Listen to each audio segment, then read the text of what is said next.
So, I think it's safe to say that 2020 was a very strange year, especially in the NFL. We had the Oakland Raiders completing their relocation to Las Vegas, now playing in the Allegiant Stadium. We saw the Washington Redskins finally retire their name and logo, becoming the Washington football team for the season after multiple decades of controversy. Finally, the biggest impact of all was that thing that prevented us from hanging out with friends and family. It affected the season tremendously. It cancelled all preseason games and the Pro Bowl, suspended all international games for the year. For the most part of the season, games were played with zero fan attendance. The NFL also gave players the option to opt out of the season, which 67 players decided to do so. Not to mention we also had the postponements of games due to positive tests. And on top of all of that, we have to deal with the new collective bargaining agreement which was announced in March. Quite notably, it made the 2020 NFL season the first one in history to have 14 teams qualify for the playoffs.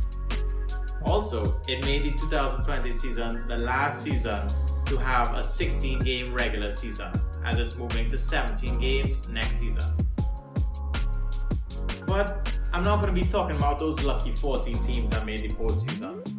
They got enough praise and attention as they rightly deserved. This series, I'm going to be talking about those unlucky 18 teams who had to watch football home in January. What exactly went wrong with their season? And did anything actually go right?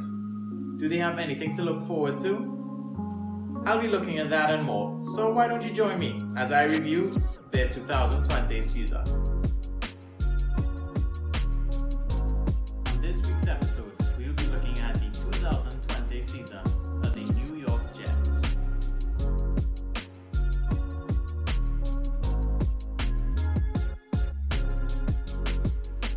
Yo, what's going on everybody? Welcome back to the channel and welcome back to the new series. Before we get into the new episode, make sure to follow me on Instagram and TikTok at sportsbutcasually to keep up with what I do outside of YouTube. And also, don't forget to leave a like on this video, share with just about anybody you feel to, and subscribe to the channel so you won't miss when I drop the next episode. And with that out of the way, let's get into the 2020 season of the New York Jets.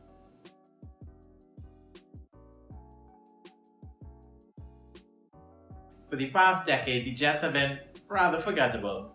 They've never been bad enough where it's truly astonishing, yet they've never been good enough to make the playoffs and to be talked about. They've just been average. This was the second year under GM and head coach Doug Douglas and Adam Gase respectively. Their goal was to try to improve on their very surprising 7-9 performance last season and get back to the playoffs for the first time since 2010. Another goal for the Jets going into this season was the hope that former first-round pick QB Sam Darnold would improve on his moderately successful sophomore season. Although, if we're being honest, he wasn't given much to work with. It's funny to think about. The last time they made the playoffs was with the butt fumble guy. No.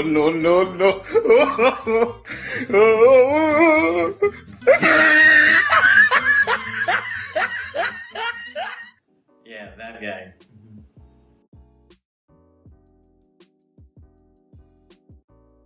In free agency, the Jets lost multiple starters on the offensive line, not to mention arguably their best wide receiver in Robbie Anderson. In terms of their signings, they gave big money deals to players on the O-line, Fant, McGovern, and Van Roten, which were kinda overpaid in my opinion. But other than that, they weren't really big spenders. Heading into the 2020 draft, the Jets used their 11th overall pick to select Mekhi Becton. They hope that he becomes their left tackle of the future. Looking back on it, they ended up having a very good rookie class. They got good contributions this season from Mekhi Becton, Bryce Hall, LaMichael Pirine, and Denzel Mims. However, the highlight of their offseason came when they traded away their former 2017 first-round pick and All-Pro safety Jamal Adams to the Seattle Seahawks for 2 first-round picks and other assets. Thanks for that, by the way. And it was just better for them to get assets out of him than letting him walk for nothing in free agency.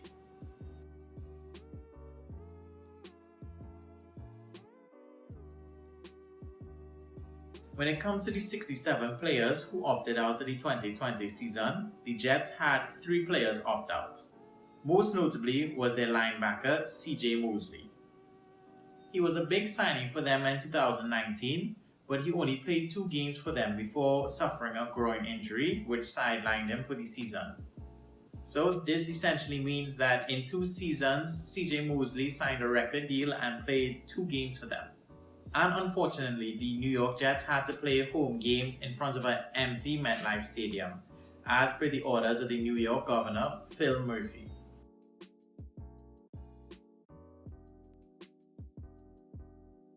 So, it's safe to say that the Jets got off to a rough start to the 2020 season. It just so happens that their rough start lasted 3 months.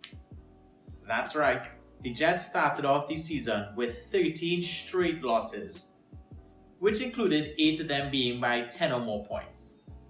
So, you would think after 13 straight losses, they should just continue losing, right? Time for Trep or whatever they were calling it. A generational quarterback is just sitting there waiting for you, and all you need to do is lose 3 more games. I mean, sounds easy enough. You were basically doing that the entire season. But no. The Jets all of a sudden decided to start winning games. In 2 straight weeks, they beat 2 playoff teams, which is very impressive, completely undermined a perfect tank job. They also made some mid-season trades to gain more draft capital. At the end of the season, the Jets ended up with a 2-14 record. And it just left multiple fans wondering, how did you mess it up? Did y'all not like Trevor Lawrence or something? Let's get into some of their season highlights, or should I just say lowlights. During the middle of the season, the Jets released former All-Pro running back Le'Veon Bell after they failed to find a suitable trade partner. He was supposed to be a big free agency signing a few seasons ago, but admittedly, he's been a very big disappointment for them. After a Week 9 loss to the Patriots, Adam Gase became the first Jets coach to start the season 0-9. This loss also secured the Jets' 5th straight losing season. In Week 11, after they lost to the Chargers, they became the first team in the league to be eliminated from playoff contention. It's the earliest they've been eliminated from playoff contention since 1990. After a last-minute loss to the Raiders in Week 13, the Jets fired their defensive coordinator Greg Williams after a very confusing blitz call on the last play of the game. He kinda looked for that one, let's be real. And finally, with the Browns and Buccaneers qualifying for the playoffs this season, this meant that as of right now, the Jets have the longest active postseason drought in the league at 10 years. Yikes, not a record you want to have.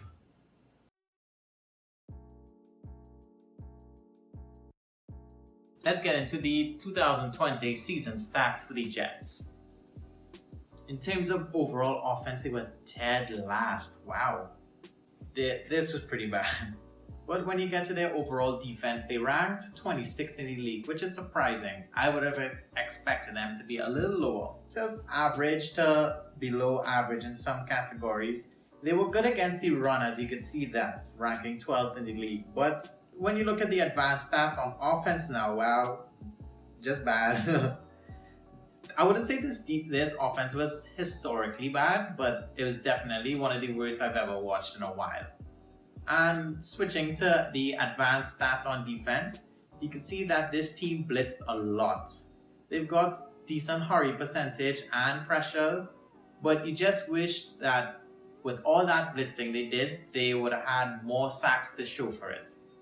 But you know, enough about the negatives. Let's get into the positives, starting with my offensive MVP. And I'm going to be honest, there aren't many much good options, but I'm going to give it to running back Frank Gore. Sure, his numbers don't jump out at you, but the fact that he was a lead back for a team with a horrible offensive line at the tender age of 37 is damn impressive.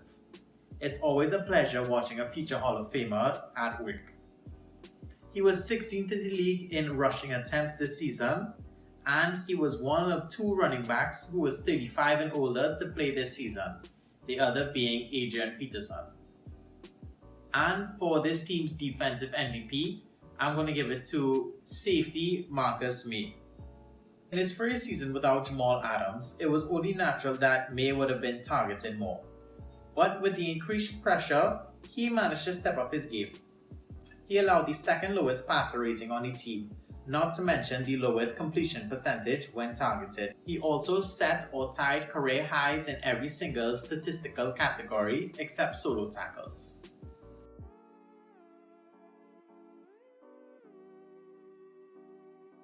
The Jets didn't wait too long to get their offseason started, as on January 3rd, they made the very wise decision to fire their head coach Adam Gase, and quickly got to work looking for his replacement.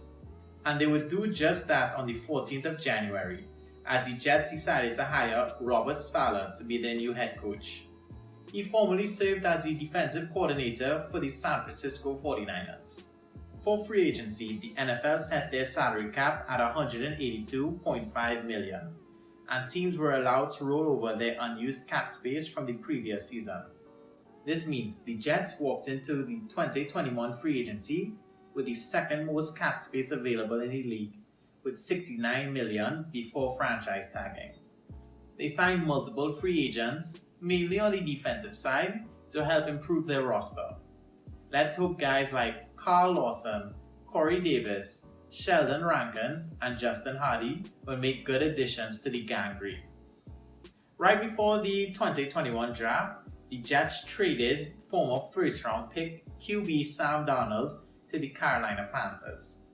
And I was a bit disappointed, since I don't think that Darnold was given a fair shot with the Jets with a decent and competent roster around him. But it was clear that the front office wanted to move in a different direction, since they had the second overall pick. And with that second overall pick in the 2021 NFL draft, the Jets used it to draft Zach Wilson, quarterback out of BYU. Let's just hope that he'll be the quarterback to break the Jets' QB curse. They also had another pick in the first round, courtesy of trading Jamal Adams to the Seahawks, which they used to trade up with the Minnesota Vikings for the 13th overall pick to select Elijah Vera Tucker, offensive lineman out of USC. But I really do like their 2021 draft class. I think they did a good job with getting talent and surrounding Zach Wilson with it, because I think they realized that we can't just get a franchise quarterback and surround him with, for lack of a better terms, bums.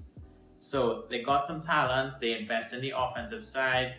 Zach Wilson has some nice weapons to throw to now, so let's just hope that, they learn from the errors of their ways with Sam Darnold, and Zach Wilson will be able to thrive.